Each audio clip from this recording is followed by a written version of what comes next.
তুমি সাইজা গুজে মডার্ন হয়ে তুমি কই যাও? তো আমজাদের লোকে প্রেম করার জন্য যেতেছো, সুন্দর ড্রেস পোশাও, হ্যাঁ? এটা কি? বাড়ি যাও। আমি কোথায় যাই না যাই সেটা তো তোমার দেখার দরকার নাই, আর আমি কার সাথে প্রেম করি না করি সেটাও তোমার দেখার দরকার নাই। তুমি আমার জীবনে কি দিছো? ভালো একটা ড্রেস দাও নাই, ভালো একটা শাড়ি দাও নাই, আর নামে তো তুমি আমার স্বামী, কামে তো না। তাই বলে তুমি যা খুশি তাই করবা, এটা তো হতে দেওয়া যায় না। চলো যাই, চলো বাসায় যাই।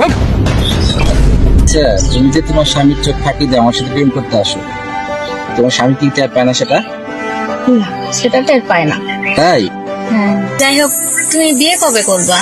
অনেকদিন তো হলো আমরা সম্পর্কে আছি, এখন বিয়ে করো, তোমাকে ছাড়া তো আমার আর ভালো লাগতেছে না। করবো, এত অস্থির হলে চলবে? আর কিছুদিন ধৈর্য ধরো। আমরা তো প্রেম করতে আসি, বিয়ে নিয়ে এত তারা কিসি? তারা আছে, কারণ আমি যার সাথে আছি তাকে আমার ভালো লাগে না। ওর থেকে আমি যত দূরে থাকবো তত আমার ভালো।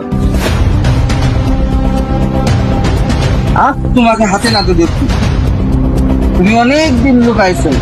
আর তুই তুই কেমন একটা ছেলে, তুই অন্যের বউর সাথে প্রেম করস? সরি ভাই, আমি কি একাই আপনার বউকে ভালোবাসি? আপনার বউ তো আমাকে ভালোবাসে। আপনি আপনার বউকে শাসন করতে পারেন না? তোকেও আজকে পাইছি, তোকেও আজকে পাইছি, বাসায় গেলে ওকে কি পাবো?